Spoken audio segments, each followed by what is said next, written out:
So now you're in your mid-20s, early to mid-20s. Now you're starting to become adult, making a lot of good decisions.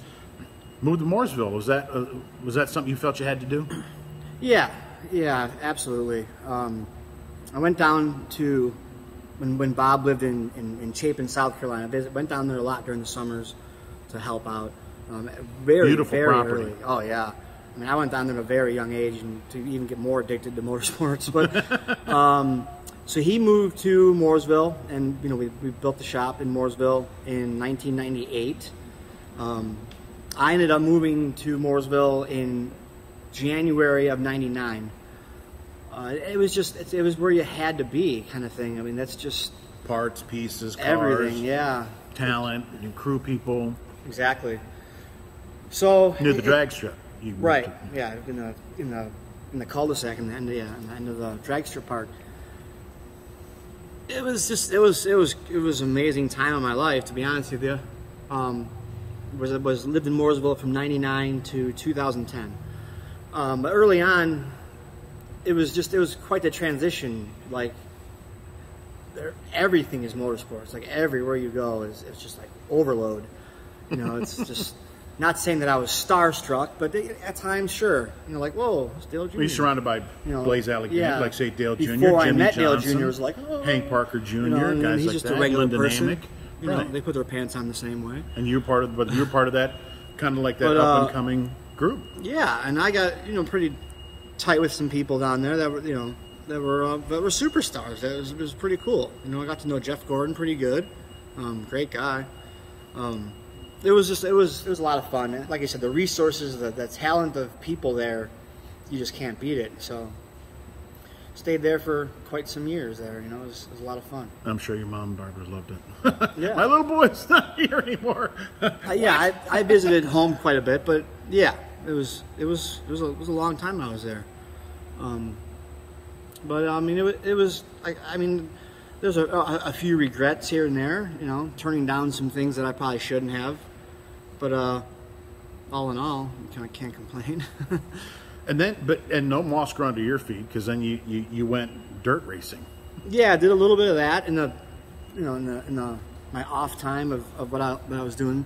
It was very cool, actually. There's a cool story behind that. My friend AJ also, he moved from the West Coast, and on the West Coast, the outlaw wing carts are huge since like the 80s.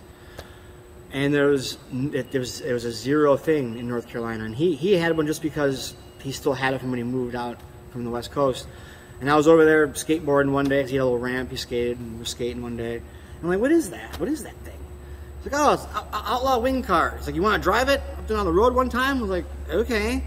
So he pushed me off, and here I go down the road. And I'm going 130 miles an hour, like, instantly. Like, that little thing? Whoa! 120 horsepower on a 390-pound vehicle. Oh, with a lot of downforce. I mean, unbelievable. Instantly hooked. I like a week later ordered a complete cart from QRC, because I know nothing about these things, right? So I need to see like a complete unit, and then maybe we'll get a few more from there, which I ended up having 7 of them and renting them out. But in the beginning, went to the local track at Millbridge. They run these little carts. They're about 20 seconds a lap, 5 horsepower, putting around the kids carts. That's what they did there. I brought it there. I was like, hey man, his name is something McAllister. His last name is McAllister. Owned the racetrack. I said, you think I can get a few laps when you're done with your weekly show? Sure. So they're done with their deal, and everyone's loading up. And I gave them like $20, leave the lights on for a few more minutes, get out in the racetrack, and I noticed like my 3rd or 4th time by, everyone that was loading up was instantly on the fence, like, because I mean they're like little kids doing like 20-second laps, and that's just the normal thing for Millbridge Speedway in 2003. So then I bring this animal there, and it's, you know, I'm doing like 9-second laps, and they're all like, oh my God, you know. I ended up buying another kit and putting my own together, and put one of my friends in one, Josh Richardson. Then I bought another one, and then I forget his name, but he worked for Roush, a tire changer. His name was Scott something. He bought one, and then before you knew it, there was 15 of them, and then we had a race. Right. And then the next year, it was like, wow, there's like Justin Allgaier's here, and holy shit, you know, Kyle Larson's here, and Tony Stewart's putting a bunch of money into the place, and it ends up being rebought, and a bunch of money gets put into the place, and it's like a normal Wednesday night thing now in Mooresville, where they have 30 of them show up, you know, every Wednesday night for big money. They put up 25 grand recently if Kyle Larson can start last and win the 20-lap feature. Wow. And he did it. So wow. Still going today. Still going today. Still going strong as ever today. It's at its peak. It gets bigger and better every year. And I'm proud to say that I was the first one to go around a racetrack in North Carolina with one. Are you kind of looking back thinking, well, you know, I had the truck series and maybe I should have stuck with that, or it was just a new thing. Like I said, when I first looked over and saw the thing sitting there taking a break from skating, I was like, what is that? You know, and it was just intriguing. Completely different from when I never driven on dirt, and I was just like, oh, I'd love to try dirt. You know, I've only heard positive things that it makes you better, and 9 times out of 10 it does. You know, but it was fun, and one of the worst parts about it though is as it started to really gain momentum and get huge, is the time that I had already been planning on moving back here. So as it got huge, I was packing my stuff up basically. You know. But and when did that move happen back here? I moved back here in 2010. But you know, like we had a lot of fun, did a lot of different stuff. You know, like I said, with different people: Jeff McClure, Bobby Jones, CLR, Bobby Gearhart. We had to deal with him for a while. That was fun. Yeah, maybe talk about your time with some of those different owners. You got Bobby Jones, you got the Venturinis. Venturinis, absolutely. You got, like you say, Bobby Gerhardt, and I don't know if you want to talk about that their car got wiped out at Daytona that one year. Yeah. That was quite, ouch. Yeah, that was pretty bad. That looked like your worst wreck on a speedway. It was, yeah. I got hit in the door by guys still going full at it. He just aiming for the smoke, I guess. But, yeah, it was just a bad deal. I mean, we were sitting there running third. Mario Goslin, he didn't mean it. He sucked up to me in the draft and got into the back of me over the bumps through 1 and 2 and just sent me for a ride. And as I was spinning, I just kind of was getting ready to grab first gear and go, and boom, you know. And that was the worst because I don't remember racing at Rockingham, which was maybe not the following weekend, but not too far afterwards. And there's pictures of me being there, and I know for sure I was there, but apparently I run decent until I crashed, and I have no idea of that. So that was obviously, you know, concussion. But yeah, I was just lucky I was alive. If I got hit in the left side door, it would have been over. Yeah. I mean, the transmission and everything was almost in my lap. You know, the fire bottle that for some reason they mandated from moving it from the safest place in the race car was behind the seat, in my opinion. I think it was hard for officials to read gauges or whatever the case. They chose to mount the fire bottle on the right side door bars that year. And I was probably the first to test that, to where I had a red mark across my helmet visor of when everything caved in, the fire bottle went right across my visor, put a scuff on the visor, and broke the window net, like tore into the window net, and then landed, and you know, it was just like, wow, like, can you please put this back to where it's supposed to be? Right, or give us maybe a little bit of I think I might still be in the wrong place, but that's a whole nother thing. Yeah, it was a bad deal. I mean, we've all had that, though. I mean, everyone has had anyone that's been around the oval at Daytona or Talladega has been involved in a big one. Everybody, whether you're competitive there or not, you know? Yeah. So it's bound to happen, and hopefully you live to tell about it. Seems like no matter what the rules package is, as long as you get a pack of cars wide open, pulling draft off each other, it's going to be tight pack racing, no matter what the downforce or horsepower is or whatever. But if they're all wide open, it's going to be it's going to be restrictor plate, we'll call it, racing, you know. So, speaking of wide open, you drove for, maybe talk about your time with Bobby Jones a little bit. that was a fun deal. He was renting space down the street from us, ended up becoming pretty good friends with him, because Jeff McClure drove for him. At the time, Greg Sachs was driving for him a little bit. David Ragan drove for him a little bit, and he kind of just threw him in there, like, hey, David can't make it for this race because he's doing something, whatever, and let's put something together. So we did a few races with Bobby Jones. They honestly both did not go very well. The first one was Lakeland, where the car was just not put together properly. It was something that was a last minute deal and didn't work out at all. Pocono was going very well until about 3 or 4 laps to go. I lost a master cylinder. Ran really well. I think we were passing Kimmel for either second or third, and as I got inside Kimmel, literally lost front brakes. You could see with the rear tires left skid marks, and took him to the fence in one of the hardest hits we've both ever had. At first he thought that I just got in there too hot and dumped him, but after watching the replay and stuff, I talked to him the Monday afterwards, and we've always been pretty cool. Always had tons of respect for the man. So I immediately called him Monday, like, I'm so sorry, and at that time it almost affected his, I think it was either his 9th or his 10th title. It was like every race I was watching every lap, just praying, please don't make it to where I cost you the title, Right. And he ended up winning the title by, I think only like 16 points that year, though. It was a pretty close finish to where it got down to the AJ wire. margin. Yeah, I was like, oh my God, I just hope the points that I cost in that race doesn't, cost him a championship. But it was still fun because we got to work with Bobby Jones a lot, because that car we actually did a pretty good job preparing, all except for changing out the old master cylinders. But yeah, we covered everything on that damn car. But then, which it was a fun time. And then, like I said, he was a neighbor of ours, so we saw him quite a bit after that. And then when David Ragan drove for Bobby, I spotted, and that's when I got into spotting a little bit. It's like, I actually, when I wasn't driving, it was like, well, cool. I'd like to go to the racetrack, and now I kind of have a purpose to be there. I get to, help someone get around the racetrack, and as most another perspective for you too. Yeah, and as most drivers know, the people that have seen it out the windshield usually are really good spotters. Like in my career, for example, I've had, Ramos Stott was amazing spotter, obviously because he was an amazing driver. Jeff McClure, one of the best.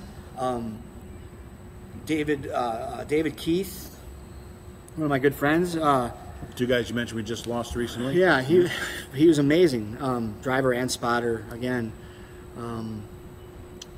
Bob Strait spotted for me, and Kyle Harvey. It was pretty cool. Jason Jarrett, Jason Jarrett might have been my best spotter. He was just everything you needed to know, when you needed to know it, just all over it. So, and me and him, we became pretty good friends too, actually. So that was part of it. Part of it's the glue, the relationship. That it's not just a voice in your head that you're just listening to some guy talk. It's like, oh, that's Jason. Like, I know him. We have raced together. We've had dinner together and stuff. And he knows what he's talking about. We both did Hoosier tire testing the same year together a lot. I think we did like 9 or 10 tests in a couple years together. So the relationship helped a lot. And then same with David Keith. When he spotted for me the year that I drove Venturini's car once there at Pocono, it was like it wasn't just like a smart guy with a good voice that knows his stuff. It was like, that's my friend, and boy, he's a great driver, and he just really knows his stuff. So I've always had really good help, really good spotters.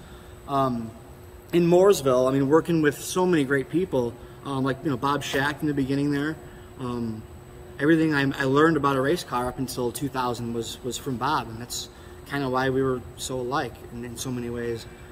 And I kind of carried on my ARCA career as-ish he would, as far as, boy, if it's not written down, I think we can go ahead and do that, and just different weird stuff that we did that wasn't particularly in the rules, just offhand, like putting down the very, I'd have like a stack of roof numbers, stacked to get air off the spoiler, and then the very last roof number we put down before qualifying, I'd take salt and just salt the whole roof, lay the next number down, and now it's like 36 grit sandpaper. And it was worth a few tenths, you know. And they never said you can't do that. It was just like they were like, okay, we're not disqualifying you, but you can't do that. Don't do that again. Yeah, right. I mean, and they look at it as if it's not written down, you can't do it. Right. It's the last page of the book is that it's their rules, so it's their sandbox. You know, I was kicking a little too much sand at times, but that's where I learned it from. And then different people that have a little different ways of. It's amazing the different ways. Different people make a race car go fast. For example, Bob Schacht versus like Bobby Dotter. Yeah. Both extremely talented behind the wheel, extremely talented at the mechanics and the build of a race car. Just two completely different philosophies and ways of how that actually goes together. It's very interesting, and I learned that early. Bobby Dotter helped me in 2001, and then his father, Senior, he was a crew chief while Jeff McClure was spotter. Right. They were kind of crew chief, car chief kind of guys, and they worked together pretty well. That was a fun time, and that's another thing where Bob Dotter Sr. had a pretty cool way of like doing simple setup stuff to where there was no lasers and computers. It was just like get some jack stands out and a string, and you know, if you don't know how to read a tape measure properly, you can square up a race car with string, you know, a couple of jack stands and a tape measure. You know, honestly, you can, and maybe a couple of squares. You know, so that was cool to learn like the simple way to do it, and then eventually you'll after you're done throwing strings and tape measures, of course, you throw lasers on it and just okay, cool, we're good at measuring. Because we did that sometimes where we just give it a double check with the laser when we're done. 9 times out of 10, it's all good. But it was cool to learn the different ways. Jeff McClure, it was cool to learn his ways, and his ways were actually similar to like Bob Schacht's as far as how to make a race car go fast. Grady Humphreys had just a whole different outlook of the way things should be. It was like incredible, and how not so much simple-minded, but kind of. I mean, it was very simple-minded, but just so smart. So the KISS method with him, you know, just a kind of a strange way. Honestly, it was pretty amazing. He was very he didn't lead you to believe that he was very smart. He was kind of talked slow and never really advertised how much he really knew in the whole Bobby Allison days, because he was basically an Alabama gang member. Right? He didn't drive, but he was one of the guys that made the cars go fast for those guys. You know, right? Yeah, so many people. Waddell Wilson he stopped by the shop, you know, at least once a week, and just gave me tons of great advice.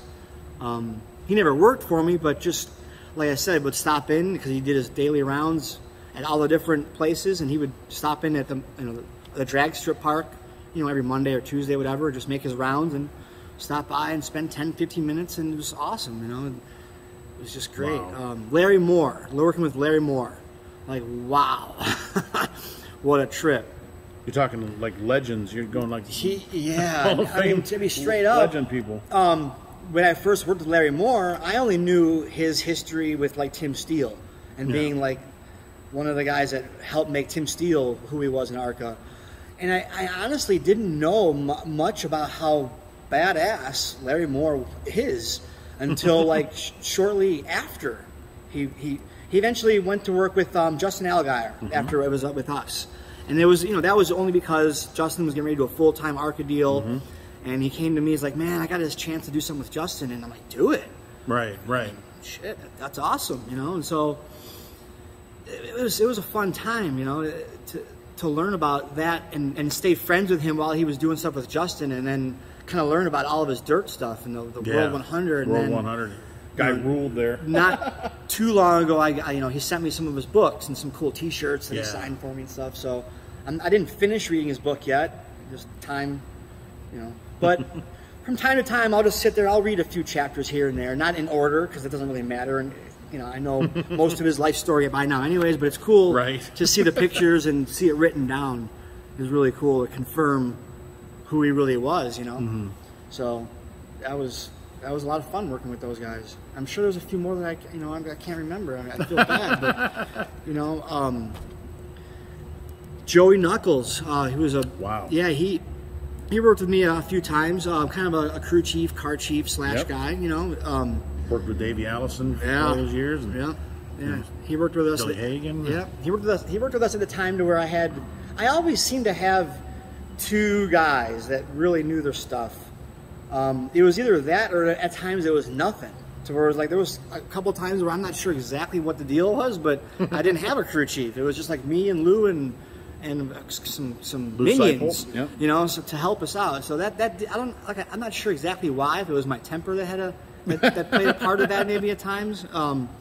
But for the most part, I had a crew chief and a car chief, 2 really good, solid guys.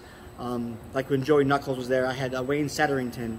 Yeah. Who worked with Keselowski for years, and worked with Bob, you know, for years, and eventually worked with Bob when we split with Bob, and then after that he worked with us. So it was pretty cool.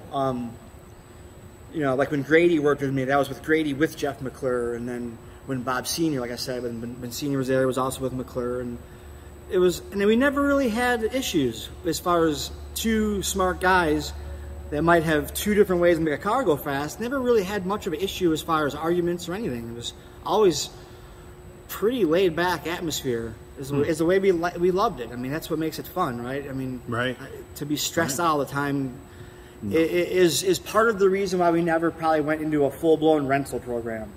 Okay. Because I'll admit, I pushed that upon my father for years and years and years, from all the way back from when just before we left Mooresville until just recently. I was like, hey, Dad, I mean, we can, you know, but you know what? He's right as far as... Have you seen the Venturini's operation? It takes the fun away a little bit. Yeah, it's more of a business, and he already has the business to worry about. To where he didn't want to turn the ECC Motorsports into another business. He wanted it to be his golf, and that we're going to be competitive as we can at it, and that's that. And I totally respect that. I really do.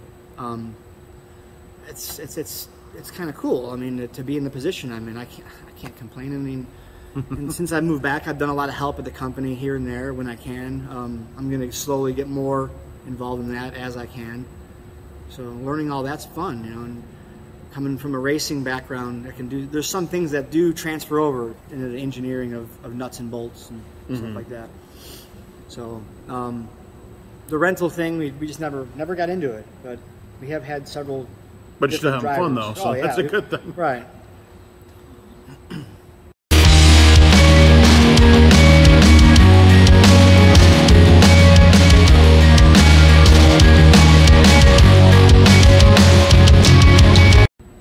So we touched on Bobby Gerhardt a little bit. Maybe, you know, and some of your other owners. Maybe you can elaborate a little bit on that.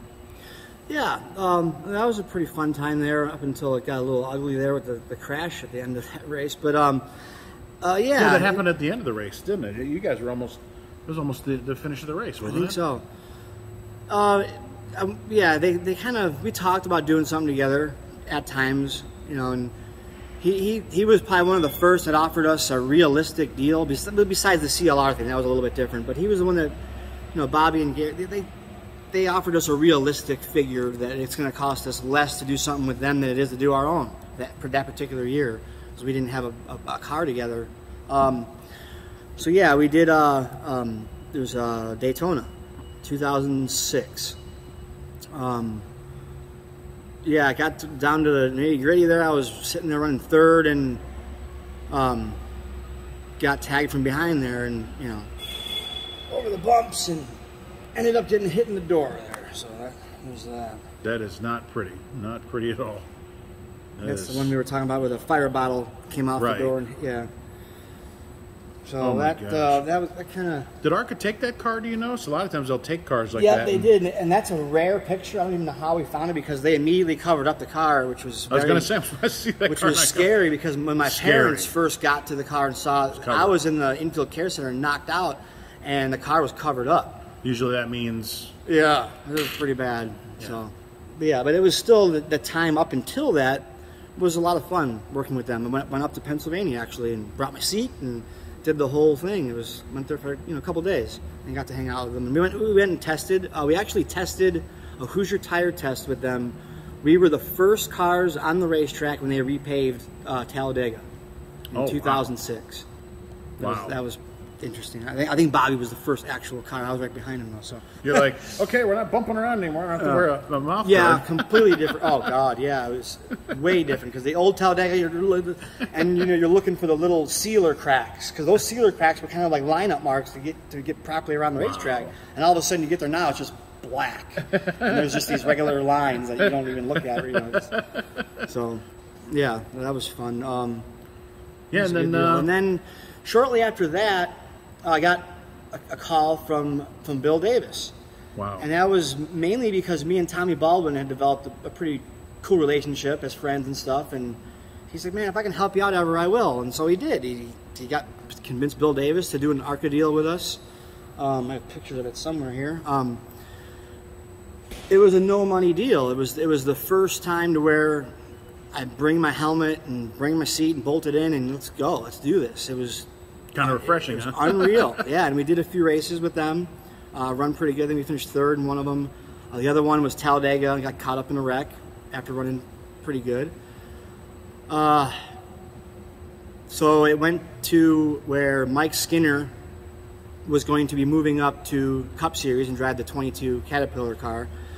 And then I would be driving the number 5, Toyota TRD sponsored truck in selected races. They were looking at doing a thing with a few different developmental drivers and run the truck at every race, just not for a championship, and I think they scheduled 6 to 8 races with me. So I went from when I was literally unbolting my seat from their ARCA car and I was almost done unbolting it and I got a tap on the shoulder and said, hey, you can go ahead and, put that seat in your car. And I didn't put together that he meant, truck, car, because people, even announcers during the truck race, still call cars by accident, because whatever, right. So like, hey, you can go ahead and put that seat in your car. I was like, yeah, I'm getting ready to. I'm like, which truck am I putting it in? It's like there's 3 different trucks. They're all exactly the same. Like, which one are we running first? Which one's the Daytona truck? It's like, no. He's like, I mean, like, go put it like in your car. Like, we're done.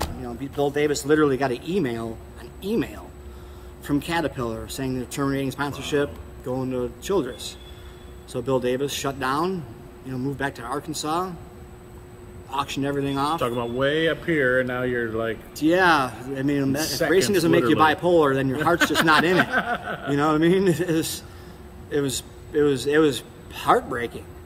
And at that point, before the demise of the Bill Davis thing, I'm looking at like, I just don't want to move away from Mooresville. I want to stay here. And it's going to be really tough for me to continue to drive for Bill Davis if all of a sudden I'm like, hey, sorry, I'm moving to Chicago. It might or might not have worked out. I mean, now it's a little different. There's teams that ventured out to different places, like Colorado, for example. right, the Truex, the Furniture Row thing. But that's extremely rare. Very rare. I wanted to stay because of that thing, and around 2006-7ish, we were talking about, okay, we're going to move the shop back up here. So I kind of knew that was in the future, but I wanted to stay down there because of that. And that just completely changed my mind, going from, almost having something like that happen to having the rug pulled from underneath you, and not of anybody's fault to the team, obviously. Right. But it was like, okay, I'm ready to move. I'm ready to pack my stuff up and get out of here. This is a pretty cutthroat industry. Probably a little bitter pill to swallow. Yeah. It was kind of like burned out and, exactly. know what, enough of this. Exactly. I don't need this. And is that kind of what, I mean, not to say your stock car career ended, but it seems like it kind of tapered off. After that, you started looking at other stuff? Yeah, absolutely. I moved back here in 2010. Got hooked up with Mike Lors, who at the time they were running the ASA Late Model Series. So we put together a deal with them for very reasonable, to be honest with you, and run the ASA Sunoco Tour in 2010. We ended up not doing all the races. Our plan was to do a full championship run, but we ended up not doing the last couple of races. Can't remember why, honestly. I think there was just something that happened to where I'm not sure what exactly happened there. But we did happen to win with that team, which was cool. We won their first late model race for them, so that was pretty cool. And Michael's, his family's been around this area for a long time too, so it probably was, maybe it felt good to, nothing against Bill Davis or any other, team owners, but I mean, big business racing is big business now, a lot of money, and I'm sure you were like, maybe thought, okay, I'm back home. It's almost like family again, back to Windy City, back to Chi-Town. And it was a small team. I mean, they did it out of their 2-car garage, literally. So yeah, that was fun. I mean, they were great guys to work with. Aaron Straight, Bob Straight's son, he was the spotter in that deal, and not just spotter, but he did quite a bit of work on the car as well. So that was pretty cool. That's when I got to know Bob Straight a little bit, actually, to be honest with you.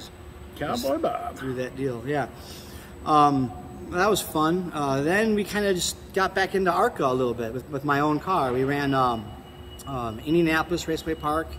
We ran Benarini's number so we were in for points reason in case it rained. Then we did with our own car again Madison Speedway in 2011 or 12. I think we finished 6th or 7th, something like that. So, and then we did a few deals with Benarini's. We did Pocono 2012. Started outside front row. Brendan Poole's in the pole. I was in the outside front row. Just had a miscalculation. We're not sure if the radios were just going haywire or what, but I mean, Brendan Poole's leading the race, came down pit road. About 2 laps later, I'm calling in, when am I coming in? And there was nothing coming back, and they never really got down to the exact bottom of what happened, but basically they run out of gas leading the race. At worst, would have been second that day, to be honest with you. That stuff kind of happens. 2011, you said that was? That was 10, 2012. 11, 12? Which I've had a lot of those where it happened. I mean, everyone's had those where I should have won that one, but we didn't. Right. It's just, that's racing, right? Plus, you figured, hey, I'm in a Venturini car. There's a lot of money. Yeah, I've always expected. Yeah, and then I did. Right. It was a little bit of pressure the one race because I was their lead driver at Road America 2013, to where at that time I started getting into road racing a little bit and had a little bit of road racing experience and had been around Road America 2 or 3 times at that point, and not many people in the field had experience. Even Chase Elliott, who ended up winning the race, he'd never seen the place. I mean, he still won, But I was their lead car, to where every other driver they had, Milka Deneau, she had never seen the place or hardly road raced at all. John West Townley had probably his worst weekend he's ever had. I think he crashed the same car 3 times, and he crashed the backup car in the race. It was just it's a very intimidating racetrack. And this is the same year that he won Daytona that year.